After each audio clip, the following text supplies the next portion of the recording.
You know, when you hear about climate change, it's easy to feel a little anxious, right? But Elon Musk, he has this surprisingly optimistic take on our planet's energy future. So today, we're going to unpack his detailed 30-year roadmap to a fully sustainable world, straight from his conversation with Chris Anderson. Let's dive in. So there's a ton of anxiety out there about climate change and pollution. It's a really heavy topic. And yet, in the face of all this, Elon Musk is just incredibly hopeful. So the big question is, why? Right? What is he seeing that makes him so confident about where we're headed? Okay, so it really boils down to this simple contrast. On one hand, you've got the fear, the very real problems of pollution and the greenhouse effect, and that's real. But on the other hand, Musk sees this clear, achievable path towards a sustainable energy economy. For him, we're not just staring down a crisis, we're actually at the very beginning of the solution. All right, so to really get our heads around his vision, here's our roadmap. We're going to look at his 30-year goal, the 3 big pillars that get us there, the one thing that's key to success, the incredible payoff, and finally, the journey from where we are today to that future. So, let's dive right into Section 1, the world in 30 years.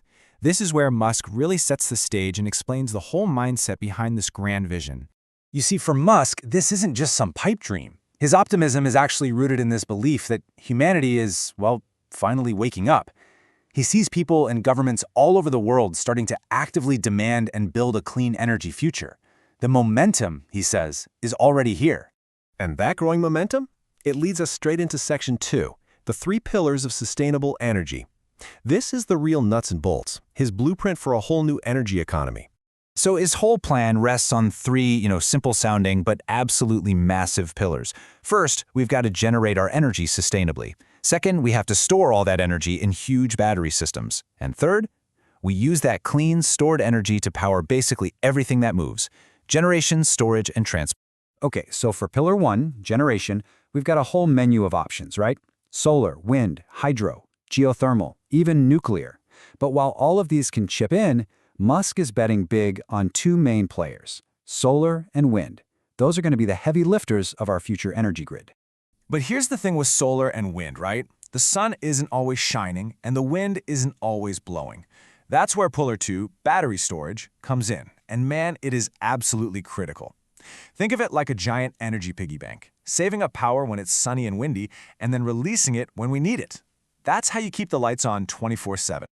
All right, so once we can make and save tons of clean electricity, Pillar 3 is all about using it. We're talking electrifying everything that moves: cars, planes, even ships. Now, Musk admits rockets are a bit tricky. They can't go electric just yet. But hey, even they can run on sustainable fuels made with all this new abundant energy. So we've got the 3 pillars. But what's the one thing that's going to make or break this whole plan? What determines how fast we get there?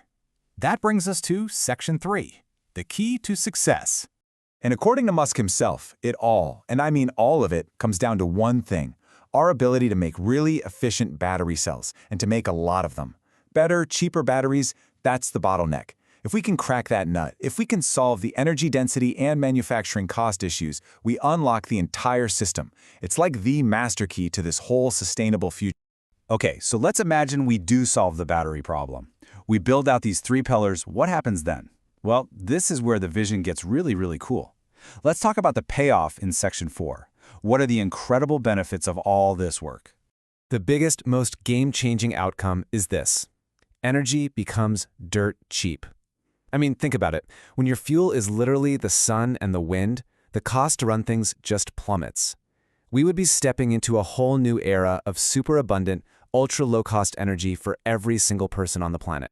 And that creates this incredible ripple effect. With energy that's practically free and unlimited, we can start tackling other huge, seemingly impossible problems. Like, we could literally power giant machines to suck CO2 right out of the atmosphere, reversing climate change. And we could finally end water scarcity by powering massive desalination plants to turn ocean water into fresh drinking water. Musk really drives this point home with a simple but kind of profound thought. He says, we call our planet Earth, but it should probably be called water. The planet is over 70% water. The problem was never a lack of water, it's always been a lack of fresh water and the energy to make it.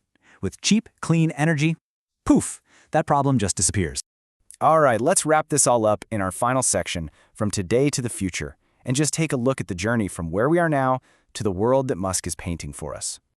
So right now, our world runs on burning fossil fuels. We know this. And that process creates pollution it's bad for our health, especially our lungs. The future Musk is talking about, it's one with clean air, where those kinds of health problems just fade away. Look, it's not going to happen overnight, but it's a gradual, steady improvement that we'd see over time. And really, that's the core of his whole optimistic message. The path is there. It's going to take a lot of time, a lot of effort, and a ton of innovation, especially with those batteries. But he truly believes things will simply and surely get better as we make this switch. The future is bright because we actually know what the solution looks like. So there you have it. That's Elon Musk's roadmap to a sustainable future. It's a pretty compelling vision, right? And it leaves us with one final, really crucial question to think about. How close are we, really, to making this vision a reality?